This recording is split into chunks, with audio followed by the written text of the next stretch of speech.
সূরা কাহাফের সর্বশেষ আয়াত আপনি পড়ে দেখেন, 110 নম্বর আয়াত। জুমার দিন আমরা পড়ি। আল্লাহ রাব্বুল আলামিন বলছেন, হে নবী বলুন, কুল ইন্নামা আনা বাশারুন, আমি তোমাদের মতোই মানুষ, মিসলুকুম, তোমাদের মতো। হে নবী আপনি বলুন, আমি তোমাদের মতোই মানুষ, মিসলুকুম, তোমাদের মতোই মানুষ। পার্থক্য করছে, আমার কাছে ওহী আসে রবের পক্ষ থেকে, তোমাদের কাছে আসে না।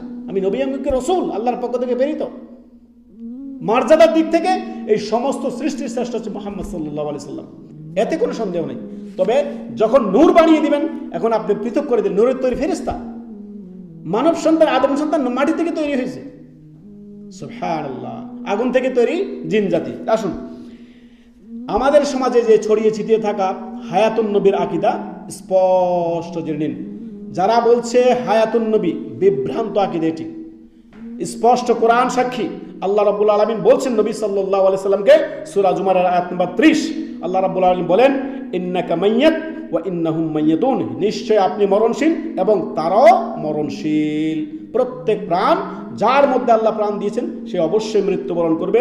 সূরা আল ইমরান আয়াত নম্বর 185, সূরা আম্বিয়া আয়াত নম্বর 35, আল্লাহ রাব্বুল আলামিন বলেন, কুল্লু নাফসিন যায়িকাতুল মাউত, প্রত্যেক প্রাণ, যার ভিতরে আল্লাহ প্রাণ দিয়ে সে মৃত্যুবরণ করবে, তার মৃত্যুর স্বাদ আস্বাদন গ্রহণ করবেই। তারপরে আসুন একটু সামনে যাই, আমরা সূরা আনআমের আয়াত নম্বর 162 আমরা পড়ি একটু। এই আয়াতে আল্লাহ রাব্বুল আলামিন নবী সাল্লাল্লাহু আলাইহি সাল্লাম বলছেন, হে নবী আপনি বলুন, কুল ইন্নাস সালাতি, নিশ্চয় আমার সালাত, ও নুসুকি, আমার কুরবানি, ও মাহিয়ায়া, আমার জীবন, ও মামাতি, আমার মরণ, লিল্লাহি রাব্বিল আলামিন।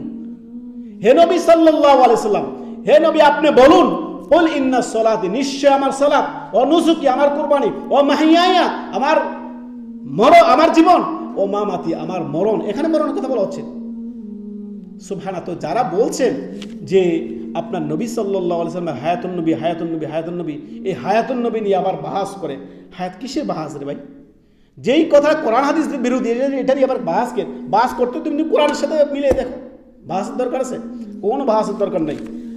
যারা হায়াতুন নবী নিয়ে আপনার সাথে তর্ক করতে আসবে, তাদেরকে স্পষ্ট জানিয়ে দিবেন, হায়াতুন নবী নিয়ে আপনার সাথে আমার বাহাস করার দরকার নাই।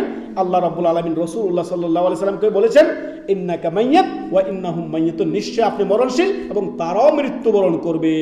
কুল্লু নাফসিন যায়িকাতুল মাউত, প্রত্যেক প্রাণ মৃত্যু স্বাদ আস্বাদন গ্রহণ করবেই।